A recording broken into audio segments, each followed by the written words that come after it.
Welcome to the Blue Cafe. We offer stories of infidelity, betrayal, and redemption. Please like and subscribe. Cheers. Now, on to today's story. Entitled Mom Accuses Me of Luring Her Kid to My Car, Then Is Upset I Didn't Offer Him Snacks. XL. So it's the first week of school and my nephew Andy and his friend Falcon are attending the same school again. This however is a new school, not the last one. Both my sister-in-law and my neighbor Cissie, Falcon's mother, have me on their emergency contact list, and given that I have an active role in both the boys' lives, I was asked to come in and walk the halls, do the meet and greet and fill out some information. I've been given this little yellow card for when they get off the bus, as Clarissa and Cissie are both at work. The boys and little Beth will be chilling at my house after school. I have a card for Beth as well. All things are good and everyone's happy. Later I'm waiting at the bus stop in my 2000 Civic, which is immediately a rice, so I have a kit on it that kinda makes it look like a skyline. I'm driving it a lot right now because I've agreed to give it up to my niece for her 16th, and I want more time with my first car after putting almost 10 years of work into it.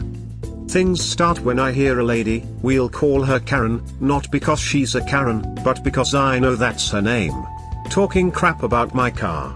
She's over there standing outside her Ford Focus looking like the mean BTCH she always is.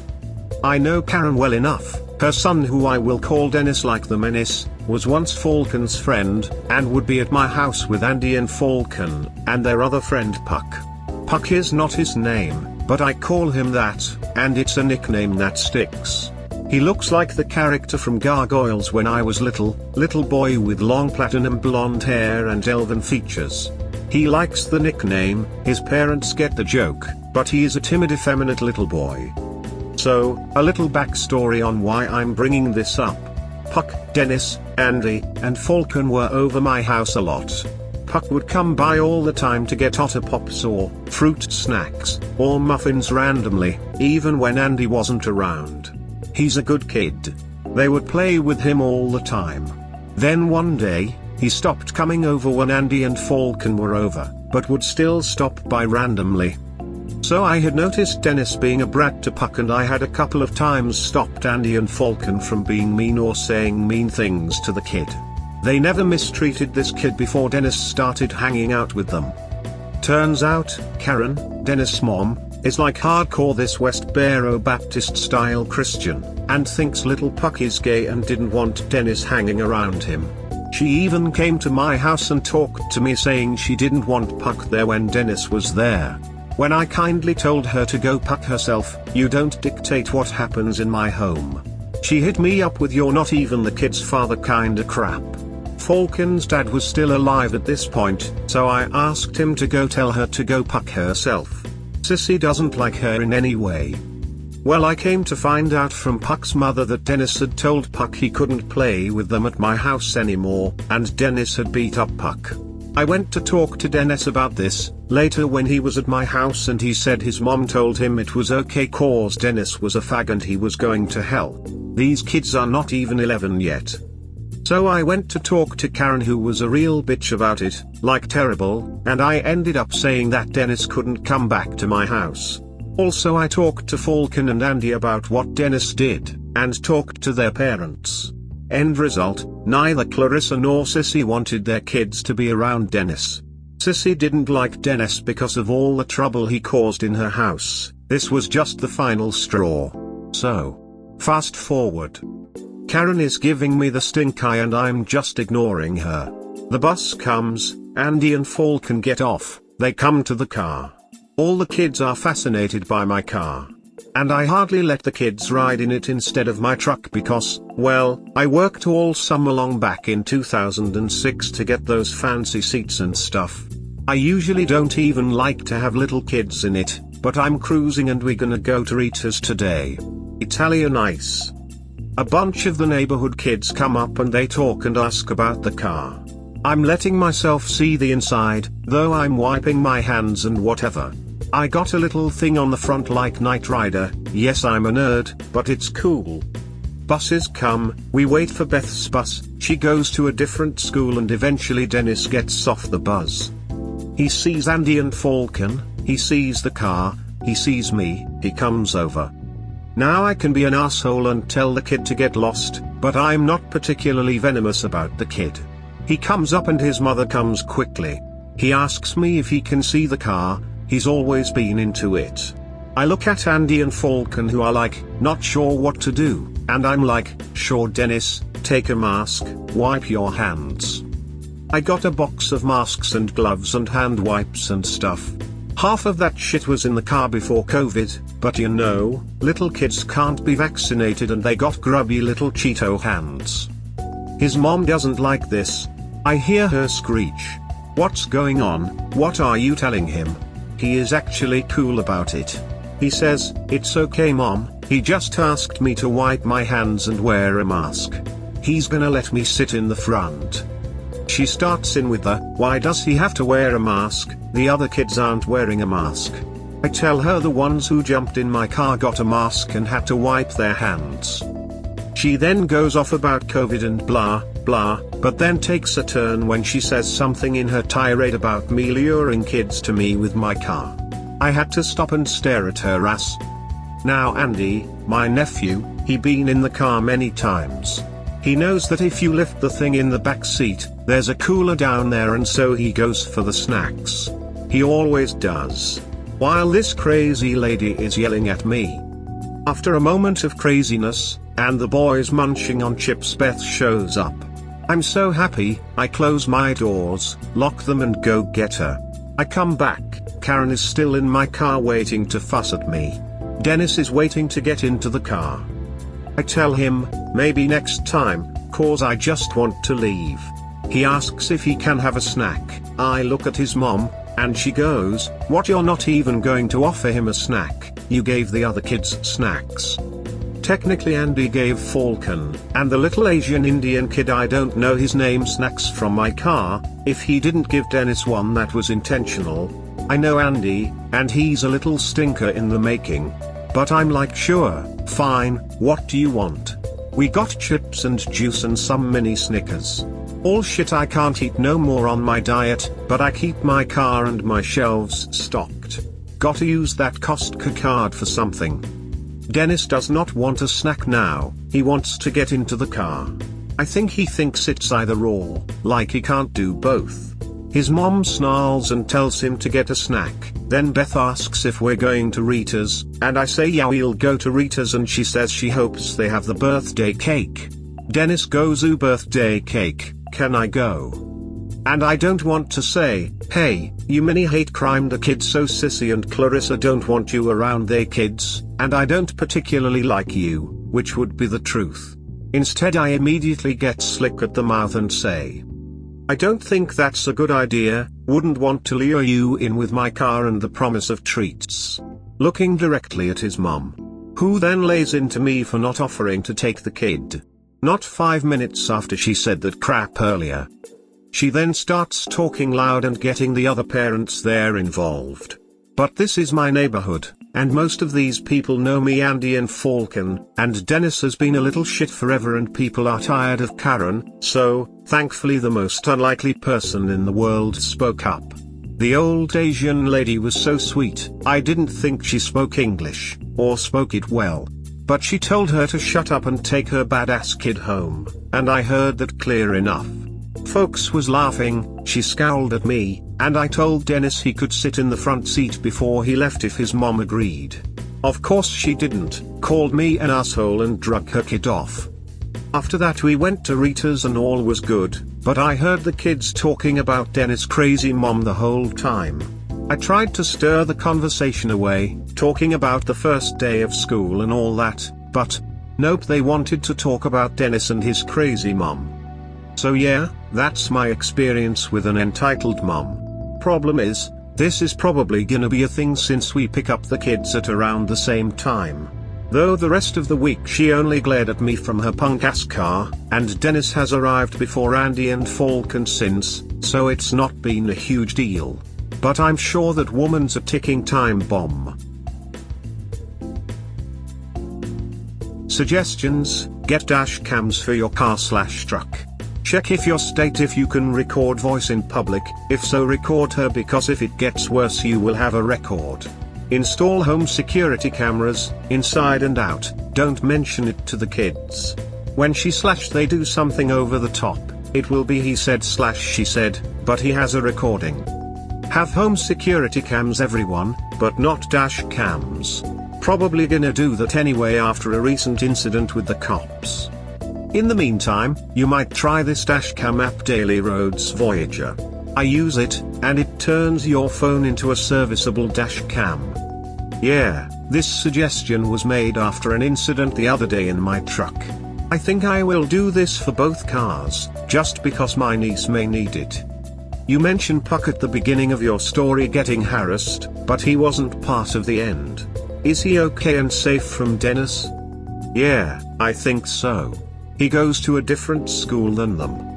Careful, Karen can start spewing the pedo and molester angle around and ruin your life if it's a lie. Yeah, that's always in their playbook. Can you post a picture of your Civic? I would, but I'm giving it to my 16-year-old niece, don't think that would be wise. Ah, makes sense. Could you share the name of the body kit then? You seem like an awesome uncle. I aspire to one day reach your type of aunt level. Snacks are a good idea to lure nibblings. I'll have to see about a badass/nerdy/environmentally friendly car. Snacks and stuff is a habit my dad and uncle started. They are Sam's Club/Costco folks. My dad always had stuff and the neighborhood kids would always come by cause we always had a lot. My mom used to make bomb-ass lemonade for the neighborhood. I always thought it was cool cause folks always said I had cool parents. So when I got older, I kinda did the same thing. Car tax. You are the uncle of my dreams. I had a great uncle, so I aspire to be as cool as him. TLDR, how dare you try to steal my child without giving him snacks? The coin is an attempt at bribery. I want monthly installments on Falcon, Andy, Puck, your 16-year niece scratching the car, and Dennis and his Karen mom and her general evilness. I doubt my niece will scratch it, she's a great kid. Whole reason I'm giving it to her. She'll be better than us all. I'm very proud of her. Okay, cool and all, but what does the XL flare mean? It's automatic, when a post is long. My post is reasonably long, so they added the XL flare. Because it's an extra long post. Or extra large, not sure which.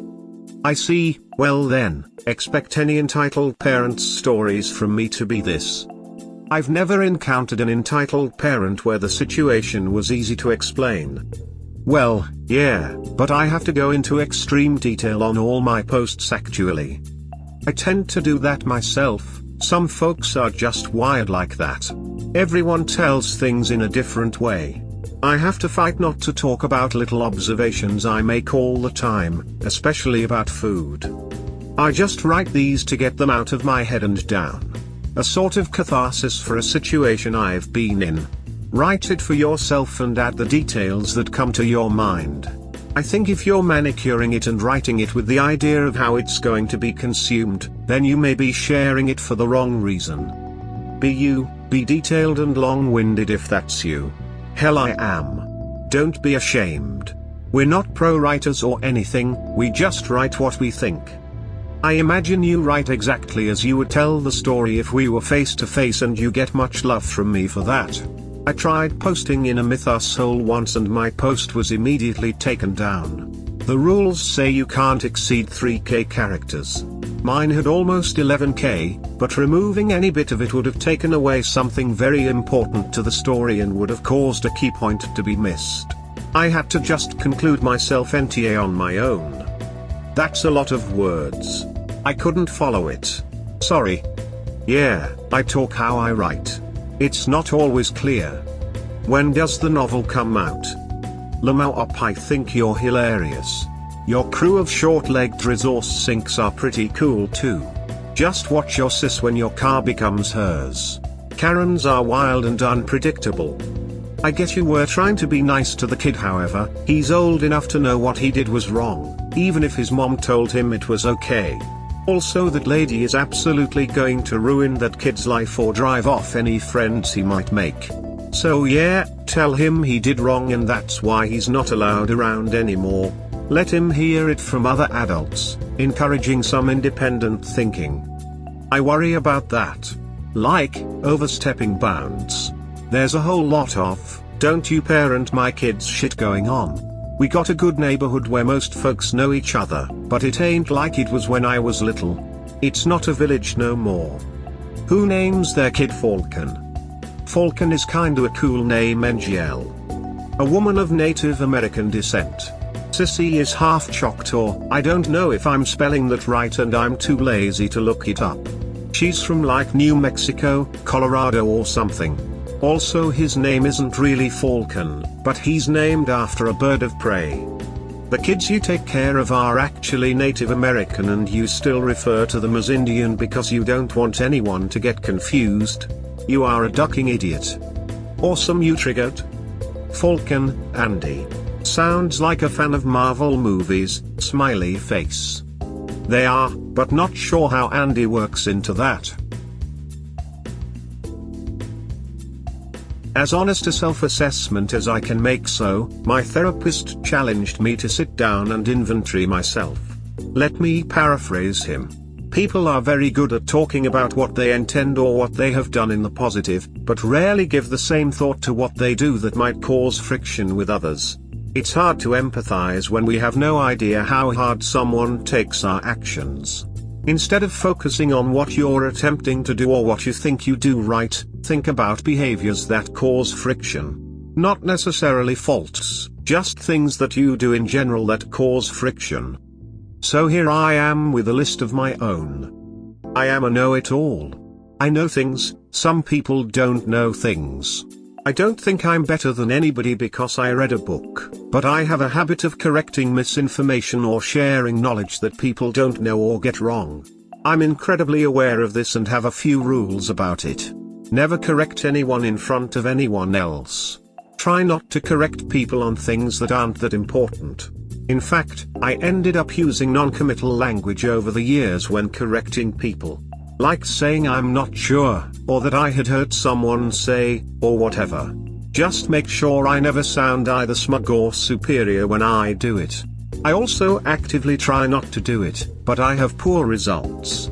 It's been a lifelong struggle to shut the duck up unless I'm asked something. I don't actually do well, and I can't describe to you how hard it is to keep my tongue. It's usually up and out of me before I think about it. I'm a ball of undirected rage. It's funny, people think I let folks walk all over me.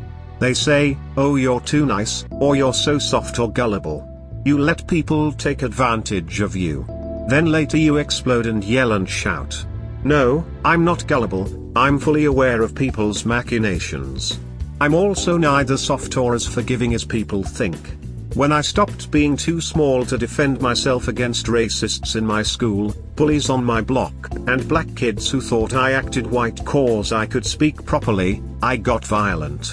There was a solid 4 years thereafter I shot up from 5 feet 6 inches to 6 where I was fighting any and everybody. One slick word, one sideways glance, call me a nigger and I'm fighting you and all your friends. It wasn't healthy physically or mentally and it took years of therapy to just let shit slide. Now I'm very good at determining what's a waste of my anger or not. I'm not just sitting here smiling and shrugging, taking your BS cause I'm chill. It's because I want to kill you and there is no dial on this thing. I know if the switch is flipped, I'm going to see red.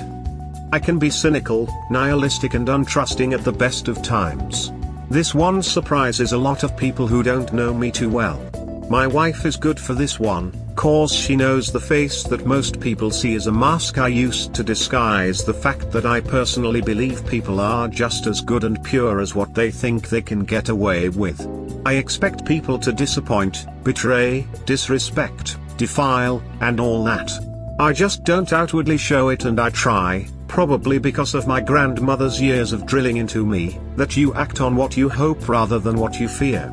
My fear is that people are shitty by default, other than that they behave to get what they want or for fear of consequences. When they don't fear consequences, or if there's something they want more, they'll betray their mother for it. So a lot of people say that I come off kind or naive, but then all of a sudden after they do something I'm unforgiving and cynical.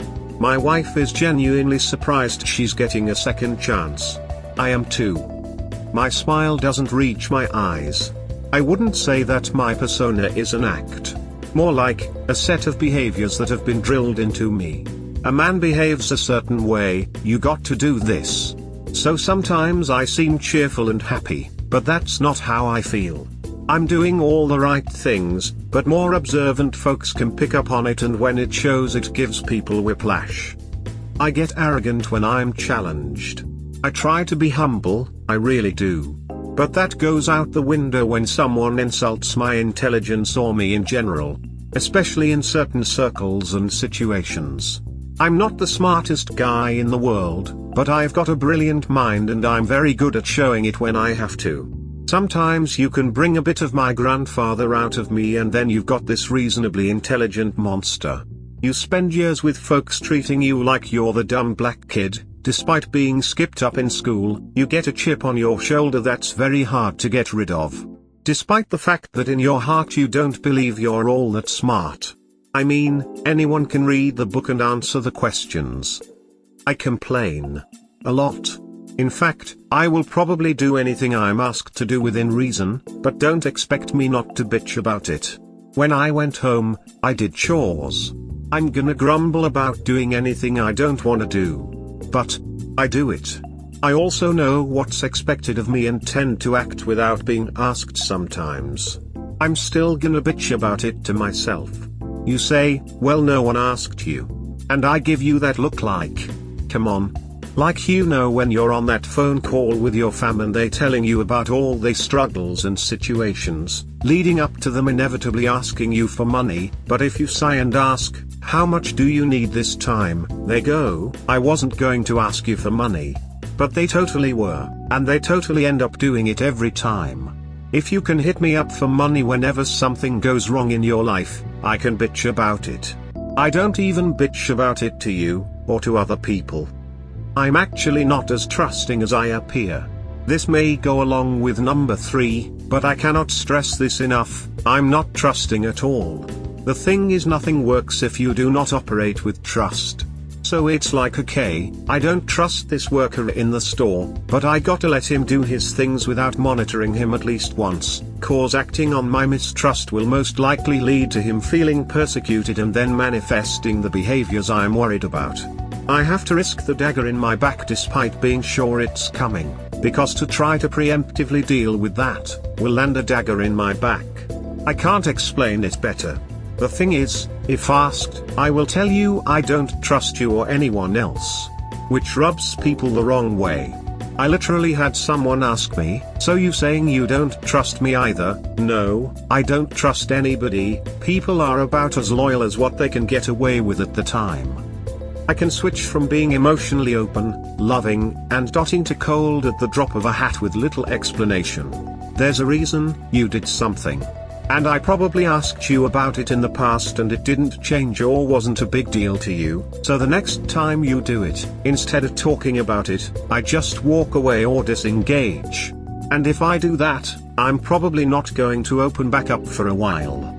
This always leads to a conversation about what someone did, or didn't do. Then I'm like, nah, it's cool, just got to sort some stuff out internally. No one wants to take that, then they be like, oh, why didn't you say something? I have, many times in the past. It has not gotten you to cease this behavior at all. It usually leads to a long conversation where fake platitudes are offered, affirmations are faked, and solutions are hinted at and never realized. I'm not sure I see a point in having that conversation again. Instead, I'm gonna just close up shop emotionally so I don't let any of the dragon out. I can nag. I do nag from time to time. This is why it happens a lot. If it's something I've nagged about more than twice, something I've brought up, that third time I'm not saying shit. But I do have a habit of nagging. I apparently have self-esteem issues. Especially in reference to my physical appearance. I don't take compliments well, but in my defense, most of the time it feels like your mom telling you you're handsome. It really doesn't mean anything. I've been grade C as far as physical appearance my entire life. I know you're trying to be polite or something, but I'm kind of always offended by your placation. I do kind of need to be pet and praised from time to time. I bust my ass to provide for not just my family, but friends as well. I ain't asking you to do what I do, or mirror me back. I just want more than a quick thank you and then static.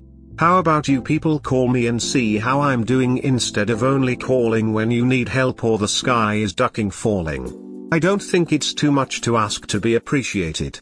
I've pulled miracles out of my ass for folks and they just expect it. No one is thrilled or appreciative.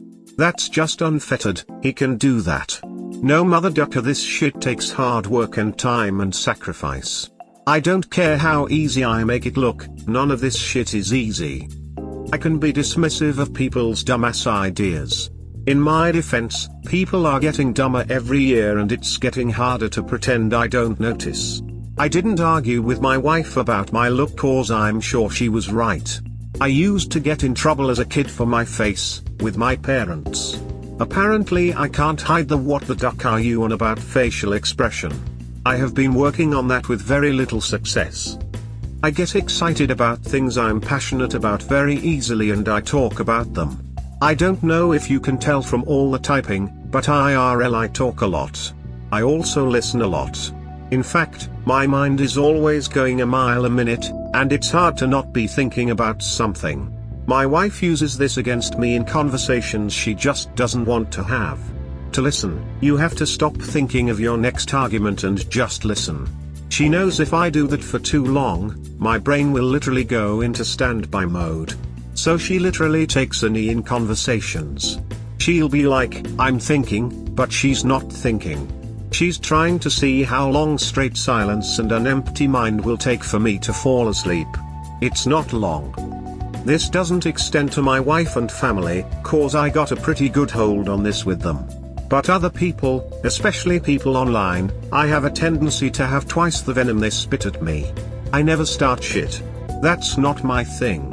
But if you say something off bat to me, if you go down that route, I have no filter and I'm very vile in my words to duck faces because, duck your face. I've worked on that, but it even comes out IRL sometimes. Like if I'm getting a lot of venom, there's only so much of it I'm gonna take before I literally try to destroy you with words. And I'm good at it, I've made people cry. And I'm proud of it because if you manage to break through my wall and really get into me, you've not only said or done something potent, but you had to do it over a long period of time. It takes a lot to draw me out of my shell, so if I'm an asshole to you, especially IRL, you earned that shit. I have a need to fix things. I feel guilty that a lot of people didn't have my opportunities and didn't have the benefit of two loving parents, financial stability, private schools, and all that. I just feel like sometimes I got to be humble, to a fault, cause there are kids I knew who grew up with me that didn't make it. Cousins who fell into the wrong crowd and are not with us anymore. People with bright futures who had it stolen from them by circumstance. So yeah, I'm willing to give and help because I feel like I got lucky. I'm not special. I'm not the best or brightest. I got chances and opportunities through no goddamn work of my own. By the nature of having hard-working parents who sacrificed. So, I'm inordinately predisposed to helping others. Not because it's the right thing to do, but because I feel if I don't I either do not deserve the good fortune I've had in my life, or being a shitty person, will retroactively make me deserve all the shitty things that happened to me. I admire your openness that has taken a lifetime and a bunch of self-reflection to achieve. I see how folks are drawn to your counsel. Thank you. Great read, you're good at putting it all down. Are you INTJ? I have no clue what that is. Briggs-Myers personality type. Your self-assessment sounds so much like me I thought maybe you were INTJ, too. I never did one of those. I've been a bit made to the concept of putting myself into a neatly labeled box. It's pop psychology for sure. But I've taken the test multiple times over the last 20 years and it always comes out the same. ENTPT says I'm that.